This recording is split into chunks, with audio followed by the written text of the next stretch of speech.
오늘 본문은 우리 로마서입니다.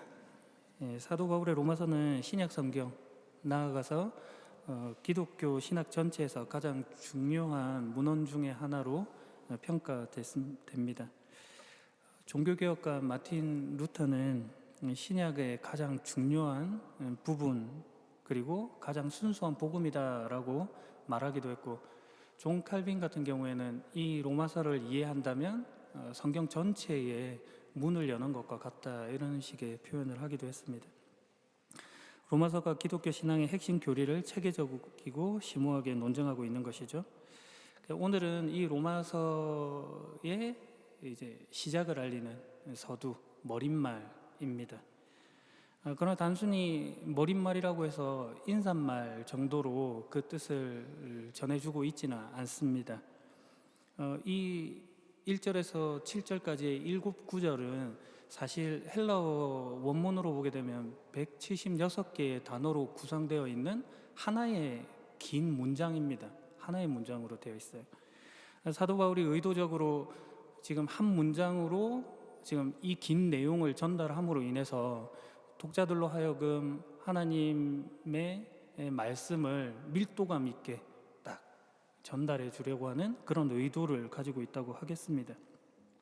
마치 교향곡의 서곡이 전체 악장의 주요 선율이나 주제를 암시하는 것과 같이 지금 오늘 본문이 로마서 전체의 주제, 핵심 주제가 되는 내용들, 가령 복음이라든지 믿음이라든지 순종이라든지 구원의 보편성이라든지 하는 그런 내용들, 그리스도에 관한 그런 내용들을 압축적으로 지금 설명해 주고 있는 것입니다. 바울이 이 짧은 서두를 통해서 로마서 전체에 씨앗을 심어 두고 있습니다. 오늘 본문을 구조적으로 보면 세 가지 정도로 구분할 수 있는데요. 첫 번째는 1절에 나타나 있는 내용으로 자신이 누구인지에 대한 설명이고, 2절과 4절에서 그런 복음이 무엇인가 하는 것에 대한 그 본질에 대한 내용을 설명하고 있고, 그리고 5절에서 7절에서는 이 복음이 지금 이 수신자가 되는 로마 교회 성도들에게 어떤 의미가 있고 관계를 맺는지, 그런 것들에 대해서 말해주고 있습니다.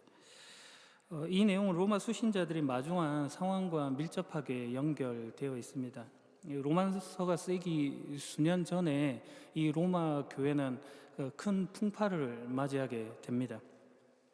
주 49년에 로마 황제였던 클라우디우스가 유대인들 사이에 있었던 문제, 크레스투스, 그리스도에 관한 어떤 논쟁들 때문에 소요가 일어나는 것을 알고 이 유대인들을 로마에서부터 추방을 하는 그런 칙령을 발행하게 됩니다. 이 칙령으로 인해서 브리스길라가 아굴라와 같은 유대인 그리스도인들, 유대인 출신의 그리스도인들이죠, 하루아침에 로마를 떠나야 하는 그런 상황에 처하게 되었습니다. 이 로마 교회는 유대인이었다가 예수 그리스도를 알고 믿게 된 유대인 출신의 그리스도인과 이방인이었으나 복음을 정접하게 되고 예수 그리스도를 믿게 된 이방인 출신의 그리스도인으로 구성이 되어 있었습니다. 그런데 이 하루아침에 이 칙령으로 인해서 유대인 그리스도인이 로마를 떠나버리게 된 것이죠. 대략 5년 정도의 시간 동안 이 로마 교회는 이방인 그리스도인들이 주축이 되어서 전통, 유대교적인 전통이라든지 율법 이런 것들과는 상관없이 자신들만의 신앙을 이어갔고 교회를 일구어 갔습니다. 그러다가 이제 5년 뒤인 주후 54년에 클라우디우스 황제가 죽고 네로 황제가 즉위하면서 이 유대인 추방령이 사실상 해제가 됩니다. 다시금 로마 교회로 유대인 그리스도인들이 들어올 수 있게 된 것이죠. 그런데 교회로 돌아온 이 유대인 그리스도인들이 보기에 이 교회가 그들 마음에 마뜩 차는 겁니다. 자신들이 세웠다고 생각했던 이 교회가 전혀 전통이라든지 율법이라든지 하는 것으로부터 완전히 멀어져 있는 그런 모습을 보인 것이죠. 대표적인 것이 로마서 14장과 15장에 나타나 있는 음식 규정에 관한 내용이라든지 아니면 안식일, 절기 준수에 관한 문제들이었습니다. 그런 것들이 전혀 지켜지지 않고 있었던 것이죠. 그래서 유대인 그리스도인들이 율법을 다시금 강조하고 너희가 전통을 이어가야 된다라고 강조했습니다. 그런데 이방인들이 보기에 그것은 매우 부차적인 문제 같아 보이는 겁니다. 그래서 교회 안에 상호 비방이 일어납니다. 유대인 그리스도인들의 입장에서 보자면 율법과 전통을 지키지 않는 너희들은 신앙의 뿌리가 없는 것이다 라고 비난을 했고, 이방인 출신의 그리스도인들이 보기에 저들은 하나님께서 뜻이 있어서 너희들을 이 땅에서 벗어나게 하고 교회를 일구어 가게 하였는데, 그렇다면 너희들이 아니고 우리가 이 자리에 있는 건 역시 하나님의 뜻이 아니냐, 뭐 이렇게 주장하면서 서로를 대적하는 그런 위치에 있게 되었던 것입니다. 그 결과로 이 사도 바울이 복음을 전도하는 중에 이 소식을 듣고 로마서를 쓰게 된 것이죠. 로마 교회는 예루살렘에서 시작된 메시아 신앙이 퍼져나간 디아스포라 유대인들에 의해서 세워진 것입니다. 이방인들과 연합하여서 자생적으로 생겨졌어요. 이 말이 무엇을 의미하냐면은, 그러니까 교회라고 하는 것이 어떤 예수님의 직계 제자들이라든지 아니면 지금 자기를 사도라고 하는 이 사도 바울에 의해서 직접적으로 세워진 교회는 아니라는 것입니다. 그래서 사도 바울은 이 로마서를 쓰면서 먼저 자신을 소개하는 것으로 이 본문을 시작하고 있습니다. 1절에 나 바울은 사도로 부름을 받은 그리스도 예수의 종으로서 하나님의 복음을 위해 특별히 선택되었습니다. 이렇게 표현을 하고 있어요. 로마서 원문을 보게 되면 제일 첫 번째 글자가 파울로스예요. 바울이라는 이름으로 시작을 하고 있는 것이죠. 편지의 신뢰도를 높이기 위한 하나의 장치일 수도 있겠어요. 하지만 사도 바울은 거기에다가 세 가지 칭호를 덧붙입니다. 그 세 가지 칭호는 사도로 부름을 받았다, 그리고 그리스도 예수의 종이다, 그리고 하나님의 복음을 위해 선택되었다라는 것입니다. 사도 바울이 단순히 자기를 소개하려고 하는 것이 아니라 이 칭호들을 통해서 어떤 메시지를 전달하고 싶었던 것이죠. 바울의 소명과 사역의 본질을 드러냅니다. 원문에 나타난 자기소개의 첫 번째 칭호는 종입니다. 종. 헬라어로는 둘로스라는 단어인데, 이 단어는 단순히 고용된 하인이나 일꾼을 뜻하는 그런 단어가 아니에요.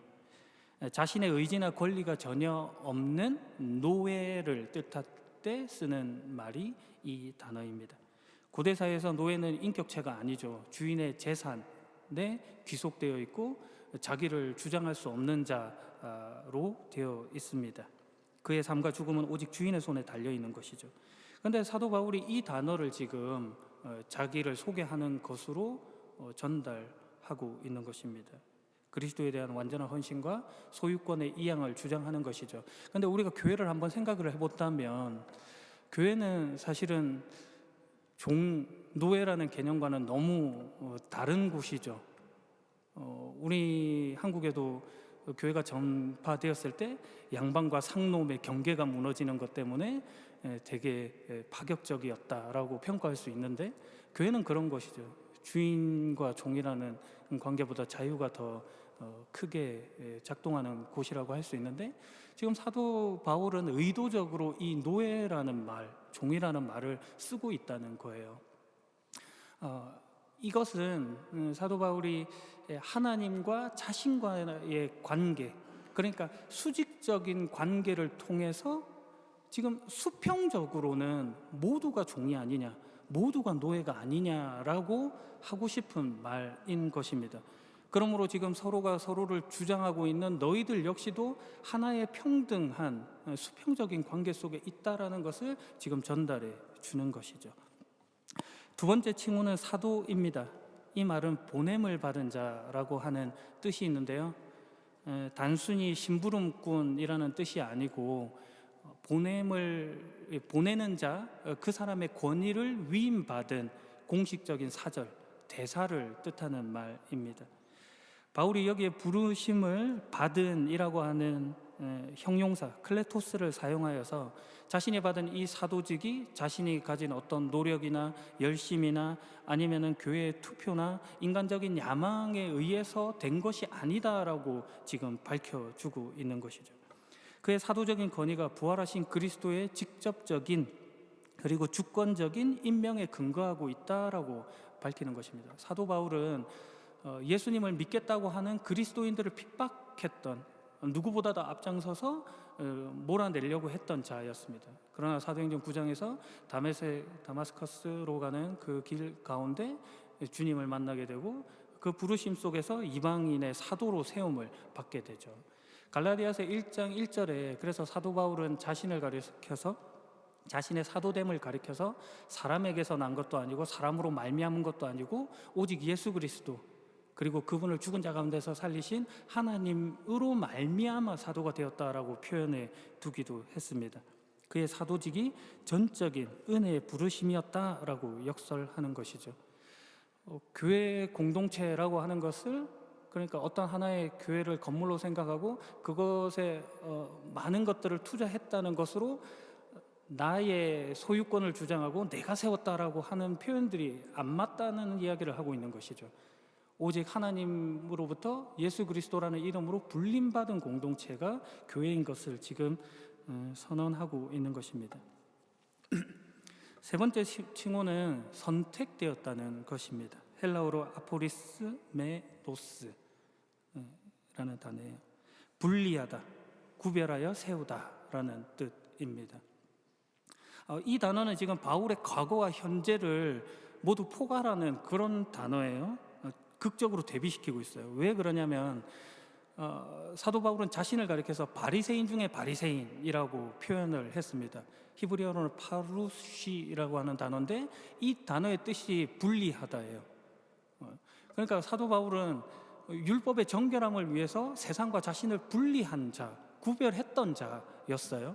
그런데 지금 이 헬라어 단어 아포리스 메노스, 분리하다, 구별하라는 단어를 쓰면서 이제는 율법의 정결함이 아니라 하나님의 복음이라는 완전한 새로운 목적으로 자신이 재정의되고 있다라고 지금 선포하고 있는 것이죠. 그의 삶의 목적 자체가 근본적으로 바뀐 것입니다. 그래서 갈라디아서 1장 15절에서는 내가 태어나기 전부터 하나님께서 나를 따로 세우셔서 은혜로 나를 부르셨다라고 고백합니다. 하나님의 영원한 계획, 그 주권 속에서 자신이 구별된 존재라고 하는 것이죠. 자신이 이 세상과 분리시키려고 했던 어떤 자기 주도적인 그런 구분에서 이제 하나님의 구분으로 지금 그 중심성을 하나님께로 옮겨 놓았다, 이렇게 볼 수 있는 것입니다. 바울이 로마 교회 이 사실을 길게 강조합니다. 그가 로마 교회를 설립하지 않았고 이 편지를 쓸 당시에까지도 로마 교회를 방문하지 못했기 때문에 자신의 가르침에 권위를 주고자 했다라고 이해할 수도 있겠지만, 그것보다는 더 크게 지금 자신의 정체성을 밝힘으로 인해서 참된 신자가 뭐냐 지금 이렇게 말해 주고 있는 것이기도 하죠. 신자는 자기 주장을 앞세우는 존재가 아니고 하나님의 부르심에 응답하여서 구별된 존재로 살아가는 것, 하나님께 그리스도께 소유권을 이양하는 자라고 하는 것이 그 첫 번째, 로마서의 첫 번째 구절에 나타나 있는 것입니다. 복음이 핵심인 것이죠. 이어지는 2절에서 4절까지가 바울의 이 복음, 그럼 그 복음의 핵심 내용이 무엇이냐 이렇게 말해 주는 것입니다. 구체적으로 설명해 줘요. 이 복음은 하나님께서 오래전에 예언자들을 통해 성경에 약속하신 그리스도 예수에 대한 소식입니다. 하나님의 아들이신 그분은 인간의 족보로는 다윗의 후손으로 태어나셨습니다. 그러나 성결하게 하는 영으로는 죽은 자들 가운데서 부활하심으로써 능력 있는 하나님의 아들로 선언되셨습니다. 이분이 바로 우리 주 예수 그리스도이십니다. 바울에게 있어서 복음은 추상적이고 철학적인 어떤 또 윤리적인 그런 체계가 아니죠. 예수 그리스도라고 하는 분명한 인격적인 대상, 그리고 역사적인 그 대상이 있는 것입니다. 그것을 원문에 그의 아들에 관한 것이다 라고 분명하게 밝혀두고 있어요. 신학자 중에 존 스토트라는 분, 되게 유명한 책들을 많이 쓰셨는데, 그분께서 기독교 신학에 있어서 그리스도를 제거하는 것은 내장을 드러내는 것과 같아, 남는 것이 거의 없다, 뭐 이런 표현을 하기도 했습니다. 복음이 예수 그리스도를 중심으로 하고 있는 것이죠. 그래서 2절에서 이 바울은 복음을 설명하면서 가장 먼저 그 복음의 기원에 대해서 밝히고 있습니다. 이 복음은 오래전에 예언자들을 통해 성경에 약속된 것입니다. 구약 성경에서부터 주신 하나님의 계시의 내용인 것이죠. 이 말은 복음이라고 하는 것이 신약 시대에 갑자기 등장한 어떤 것이 아니라는 것이에요. 그러니까 종교라는 어떤 창작물로서 지금 예수 그리스도가 전달되고 있는 것이 아니라는 것이죠. 구약 때부터 이어져 오던 것이 신약 성경에서 예수 그리스도라는 한 인물로 그 정점에 이르러 성취되었다, 이렇게 표현하는 것입니다. 복음이 이스라엘 역사와 단절된 것이 아니라 그것을 이어내는 완성으로서 주어지고 있다라고 하는 것이죠. 이게 복음의 특징이에요. 복음은 단절이 아니라 연결이고 통합이다, 이런 말이죠. 그것이 예수 그리스도로 나타났다가 3절과 4절입니다. 예수 그리스도께서 묶이는데, 예수 그리스도를 통하여 구약과 신약 성경이 묶이는 것과 같이 자체적으로는 예수 그리스도로 인하여서 묶임도 있는 것이에요. 그것이 3절과 4절에서는 그분의 인성과 신성이라는 두 가지 본성으로 설명이 됩니다. 초기 그리스도교의 가장 오래된 신앙 고백의 형태 중 하나죠. 3절에서 바울은 예수님의 인성을 강조합니다. 그는 인간으로 태어나셨어요. 역사 속에 들어오신 성육신에 대해서 이야기하고 있습니다. 그는 유령 같은 존재가 아니라 살과 피를 가진 인간과 같은 모습이었다라고 설명을 하고 있어요. 그러면서 중요한 구절로 다윗의 자손, 후손으로 태어나셨다라고 언급하고 있죠.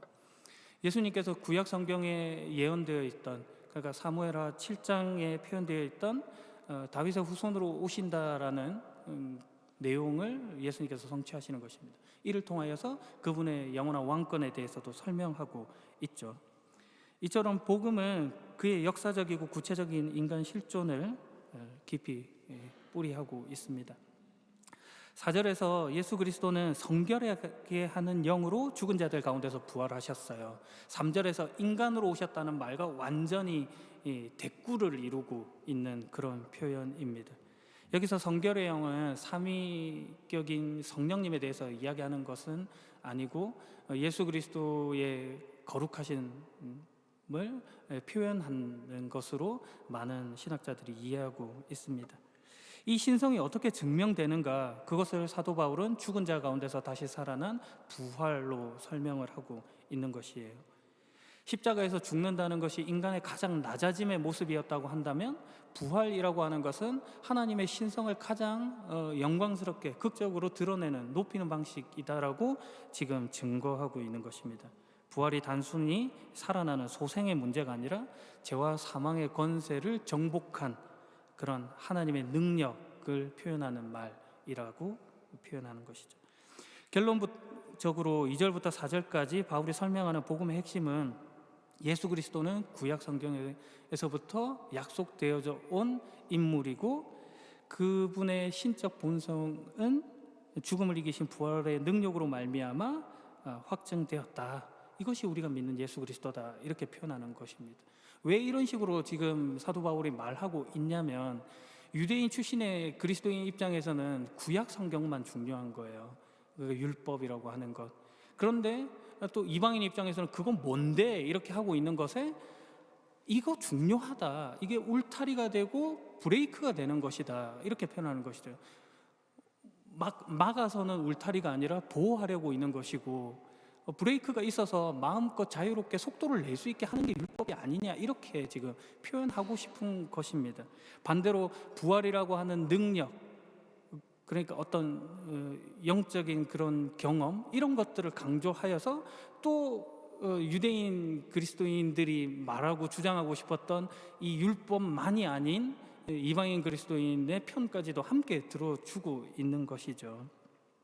한마디로 어느 하나를 선택하고 있는 것이 아니라 자신의 기준, 내가 옳다고 하는 그 절대적인 기준으로 상대를 재단하고 판단해서는 안 된다, 이 이야기를 지금 현실적으로 주고 있는 것입니다. 사도 바울은 이것을 5절에서 7절의 말씀을 통해서 적용시킵니다.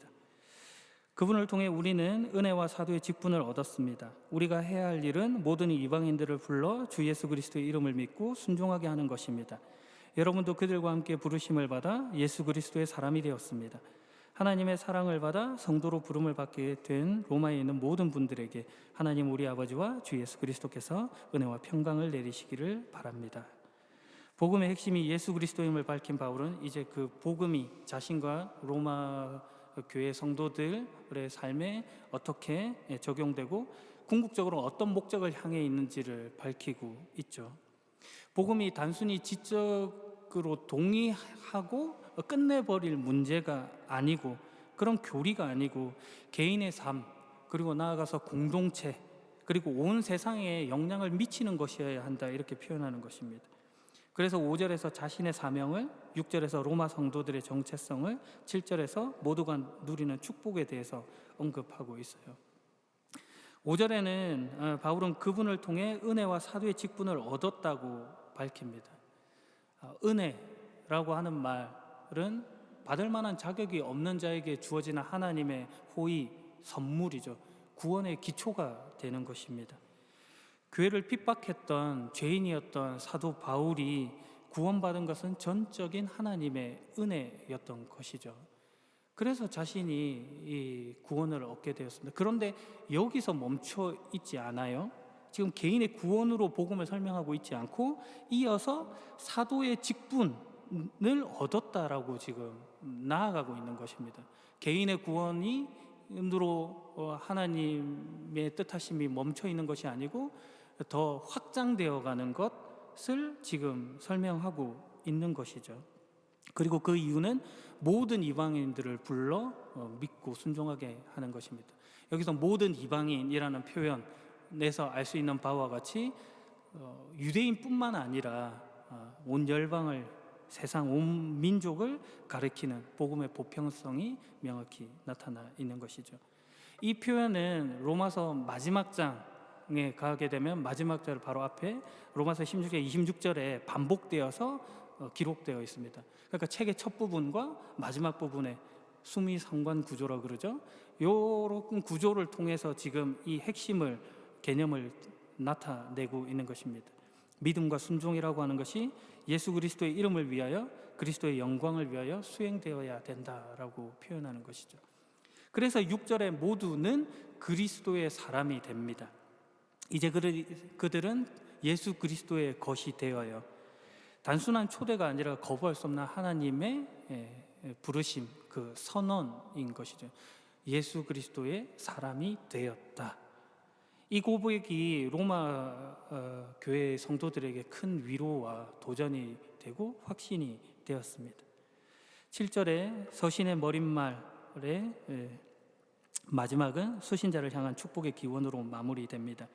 성도라는 말로 로마 교인들의 정체성을 다시금 한번 확인한 다음에 주님의 은혜와 평강에 대해서 이야기를 해요. 평강. 그 당시는 팍스 로마나라고 해서 로마가 최전성기를 누리던 그런 때입니다. 부족함이 없었어요. 거의 이 힘을 가지고 모두를 다 굴복시키고 평화로웠던 그런 상태였죠. 그런데 지금 사도 바울은 그런 로마인들이 기대하는 힘에 의한 평화를 말하고 있지 않습니다. 여기서의 평화는 샬롬입니다. 하나님 우리 아버지와 주 예수 그리스도로부터 오는 은혜와 평강인 것이죠. 칼과 전쟁으로 얻어지는 평화가 아니라 십자가의 은혜로 얻어지는 참된 평화인 샬롬에 대해서 말하고 있는 것입니다. 교회 안에 힘의 논리가 아니라 은혜의 논리가 작동해야 된다라는 표현입니다. 이처럼 로마서 1장 1절에서 7절은 독자들을 단순한 지식을 습득하는 것, 이런 것들을 넘어서서 삶을 변화시키는 것으로 작동하죠. 오늘 본문은 2000년 전에 화석화된 문장이 아니라 오늘 경쟁사회, 무한 경쟁에 있는, 그리고 관계의 단절 속에 있는 우리에게 많은 시사점을 줍니다. 로마의 심장부에 던져졌던 이 복음이 오늘 우리에게 도전을 주고 있는 것이죠. 본문이 여러분에게 하는 첫 번째 도전, 제안은 성과 중심의 정체성에서 부르심의 정체성으로 전환하라는 것입니다. 오늘 우리를 가장 괴롭히는 것은 나의 존재 가치를 스스로 증명해야 한다는 것입니다. 현대사회는 로마 제국의 계급 구조보다도 더 정교하게 우리를 서열화시키죠. 연봉, 아파트 브랜드, 그리고 자녀의 성적이라든지 아니면은 구독자 수라든지 좋아요, 댓글의 개수 이런 것들일 수도 있겠습니다. 번듯한 직장일 수도 있겠고요. 그런 것들이 곧 나의 성적표가 됩니다. 그런데 이런 것들에 우리가 매이다 보면 자기 삶의 불안한 주인일 수밖에 없는 것이죠. 조금만 성과가 뒤처지면 내 존재가 부정당할 것 같은 그런 공포감에 휩싸이는 것입니다. 그러나 바울은 본문 1절에서 자신을 종이라고 불렀어요.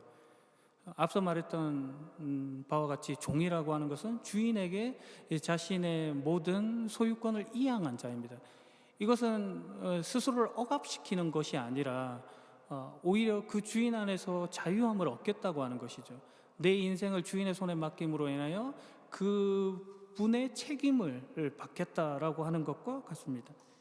하나님께서 우리의 주인이 되어 주셨음을 고백하고 그분 안에서 안심하는 자가 되는 것이죠. 7절에 나는 하나님의 사랑을 받아 성도로 부르심을 받은 자라고 확신을 가지는 것입니다. 세상이 매기는 성적표에 관심을 가지는 것이 아니라 하나님께로부터 이미 받아들여진 충분한 존재로 자기를 인식하는 것이죠. 복음적인 자존감을 회복하라는 말입니다. 본문이 우리에게 전하는 두 번째 제안은 비방의 문화를 깨트리고 복음적 연합을 실천하라는 것입니다. 오늘 현대 교회의 모습이 이 로마 교회의 모습과 많이 닮아 있죠.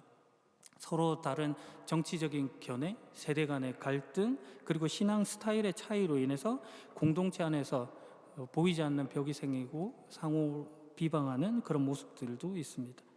유대인과 이방인들의 갈등이 오늘날에도 있는 것이죠. 전통을 중시하는 측과 새롭게 변화해야 된다라고 하는 측의 충돌이 있는 것입니다. 보수적인 가치와 진보적인 가치가 충돌하는 것 같지요. 우리는 서로를 향해 어떤 이는 한편으로 저들은 복음의 뿌리가 없다라고 손가락질을 할 수도 있고, 또 어떤 이는 저들은 시대에 뒤떨어졌다라고 손가락질 할 수도 있습니다. 그러나 오늘 본문은 분명하게 말하죠. 그럴 필요가 없다. 바울은 이 갈등을 해결하기 위해서 3절과 4절에 복음의 두 기둥에 대해서 앞서 설명했습니다. 역사와 전통이라는 하나의 기둥과 그리고 영적인 체험과 경험으로서의 실제에 대해서도 이야기를 했죠. 이 두 진리가 예수 그리스도 안에서 통합되는 것입니다. 사실 통합이라고 하는 말보다도 합쳐지지만 넘어서지만 균형을 이루는, 어떻게 보면 창조하시는 하나님의 창조 사역과 같은 그 모습을 우리가 이루어가는 것입니다. 우리에게 주신 복음이죠. 어디에나 우리가 이해할 수 없는 타자는 존재합니다. 하지만 그는 예수 그리스도께서 십자가에서 자신을 내어주셔서 얻길 원하셨던 한 사람이었다라는 그 사실을 우리가 꼭 기억해야 하는 것이죠. 본문이 여러분에게 하는 마지막 제안은 팍스 로마나가 아닌 샬롬의 공동체를 구축하라는 것입니다. 로마인들이 추구했던 팍스 로마나는 힘의 논리였죠. 강자가 약자를 약탈하는 그런 가짜 평화. 오늘날 우리도 똑같습니다. 돈이 많아야지 평화가 이루어지고 더 높은 자리에 서야 무시당하지 않는다라고 생각을 하죠. 그러나 7절에서 바울이 말하는 은혜와 평강은 전혀 다른 차원의 축복, 샬롬입니다. 성경이 말하는 샬롬은 하나님과의 관계가 회복될 때 이루어지는 전인적인 평강이기 때문에 그래요. 당시 로마 제국의 통치하에 신자들은 죽음의 위협 속에 있었습니다. 그런데 그들은 공공장소에서 예수 그리스도가 우리의 주님이시다, 예수 그리스도는 하나님의 아들이시다라고 고백했습니다. 그래서 그들을 가리켜서 컴패셔, 신앙 고백자들이라고 불렀어요. 그들의 상황으로 보자면 전혀 평화로울 수 없는 상태죠. 그러나 그들이 샬롬 할 수 있었던 것은 예수 그리스도가 그들 안에 분명했기 때문입니다. 어떤 상황 속에서도 흔들리지 않는 중심점이 있었던 것이죠. 진정한 샬롬은 내가 소원하는 것을 이루고 무병장수하는 것으로 결정되는 것이 아니라 내 안에 분명한 답인 예수 그리스도가 있는가라는 것으로 결정된다는 것을 기억해야 할 것입니다. 주님의 은혜와 평강이 여러분과 함께하기를 축복합니다. 마지막 이야기로 설교를 마무리합니다. 어느 수도원에 종이 하나가 있었어요. 그 쇠종이요. 이 종은 하루에도 몇 번씩 울렸는데 그 종소리를 들으면서 지금이 기도해야 될 시간인지 어떤 일과를 진행해야 될지 그런 것들을 알아갔습니다. 하지만 세월이 흐르면서 종에 금이 가기 시작하고 소리가 조금씩 둔탁해지기 시작했어요. 어느 날 수도원장이 종을 보고 사람들에게 말했습니다. 이 종은 이제 소리를 못 내니 조금 쓸모가 없어진 것 같다. 새롭게 바꿔야 되는 것이 아닐까라고 하자 그 종을 관리해왔던 노 수도사가 이렇게 말합니다. 원장님, 이 종이 아름다운 소리를 내는 이유는 지금까지 금이 안 가서가 아닙니다. 이 종이 울리는 이유는 누군가가 종을 치기 때문입니다. 치는 분이 계시기에 이 종은 여전히 제 역할을 합니다. 그 말을 듣고 원장은 그 종을 그대로 두기로 결정했습니다.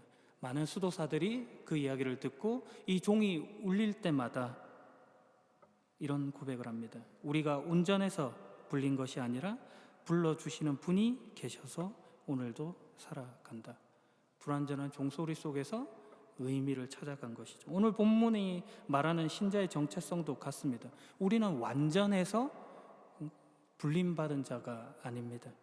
여전히 부족하죠. 성과가 좋아서나 아니면 전통을 잘 지켜서나 우리가 옳기 때문에 부름받은 것이 아니라 하나님의 전적인 은혜로 부름을 받아 예수 그리스도의 사람이 되었습니다. 그러니 오늘 우리가 그 사실에 감사하고 감격하고 주님의 부르심에 합당한 인생을 살아가야 할 것입니다. 오늘 그런 인생 살아가시길 예수 그리스도의 이름으로 축복합니다. 기도하겠습니다. 하나님 아버지, 우리의